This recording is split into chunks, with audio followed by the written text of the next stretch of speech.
Me, always. Just seems like they're just so hard for us to play against. Muhammad Ali versus Oscar Bonavena. I don't know if you remember that. You guys probably too young, but I remember. It was just a tough one for Ali. Just, not saying we're Ali and they're Bonavena. Just tough to play against their size, their length. But I am so proud of our team. That one group that was in there when we were down, they went in there and scrapped. I think they were on the floor for at least 11 minutes together, and it was the difference in the game. They played with so much enthusiasm and so much life, and they were so united. It was great to be able to watch our team go out and play like that. Nigel, I think that's probably one of the best freshman performances maybe we've seen in this building. I can't go all the way back to know about that, but what a performance he put on. He was just very, very efficient offensively and defensively. Paris Blackwell was good. He was aggressive. He attacked. The unsung hero to anyone that didn't watch this game would make him unsung would be Mike Anderson. Just battled and scrapped and passed and made other players better and played with so much energy. It's good to see.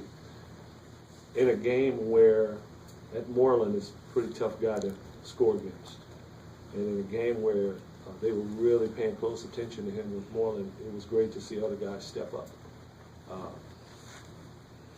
When CJ wasn't able to get as loose as he could.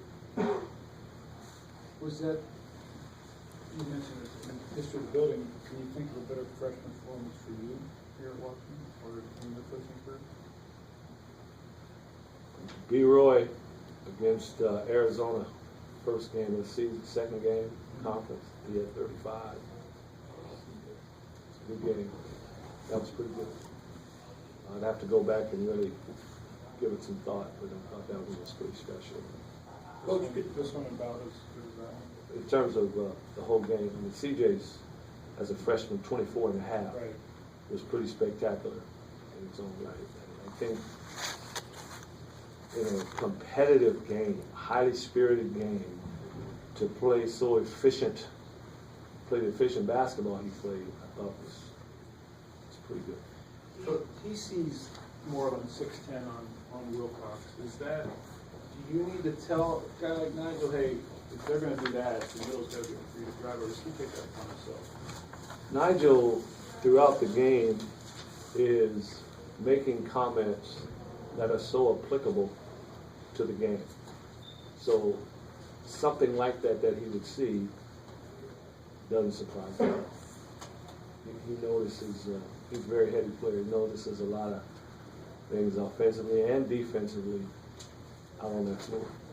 Can you talk a little bit about your team's ball movement in the second half? It looked really like your guys were really sharing the ball a little there. You know, I'll tell you what, one of the greatest joys as a coach to see, we talk about a zone where shooters get in a zone and they just can't miss.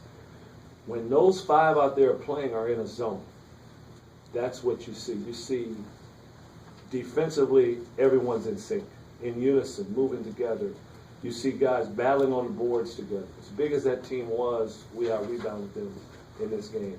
Offensively, you just see it was just for 11 and a half minutes, no one cared who got the credit. Just five guys playing together, and I feel like they were just kind of in a zone, playing together that way.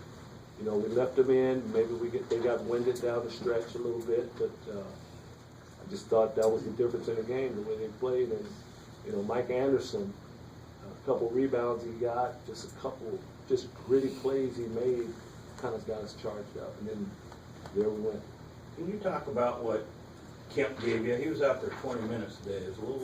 Played a little bigger role for you. Yeah, he did, and he's been playing bigger roles for us. He was a big body out there that you had to deal with. With their size going into the game, you know, I just kind of thought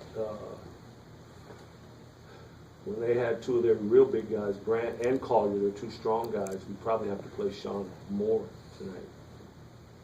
It's just too bad he got in foul trouble, but I thought he filled in pretty nicely. Lorenzo, you always talk about CJ and other guys when they go in zones. You know, then you start feeding them the ball. You start trying to get them set up with plays. Did that come up today with Nigel, the way he was going?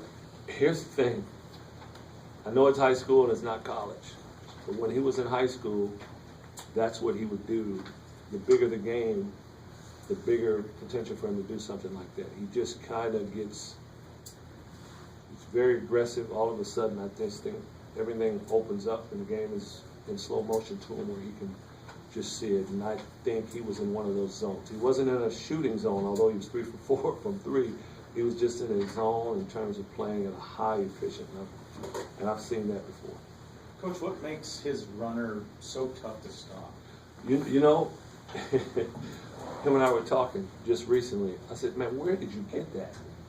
He said when he was 13, he played up with the 17-year-old kids.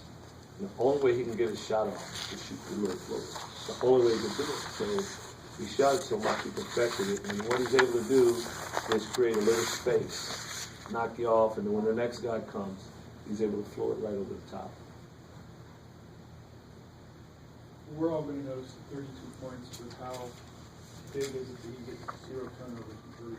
That team played 9 most. Well, when I'm talking about efficiency, that's part of the equation. Efficiency, no turnovers. I even thought, as we were making our comeback, he became real aggressive on the defensive end and came down and doubled down on Angus Grant, a couple of their big guys, and created some turnovers. You know, he scrapped on the boards. I think he had 5 rebounds. It was just a great all-around game for him. Like I said, I just thought he was in a game zone, not a shooting zone, a playmaking zone, just in a game zone. He just really dialed in. Oregon State's a really strong, statistically rebounding team, and obviously how rebound. Anything special to take out of that, or is it just everybody did what you've been trying to get them to do all year? Well, you talk about team. No one had double-digit rebounds for us. Because if you look across the stat sheet, you'll see 7, you'll see 5. Multiple guys with 5, you'll see 4, you'll see 3. Everyone just chipped in. One of the things we talked about was gang rebounding. Because if we start to leak out against this team, they're going to keep getting offensive boards. I think they ended up with 7. There were several times they were about to get the ball, but because we were all in the lane, we scrapped and just tipped it out of their hand, then we were going the other way.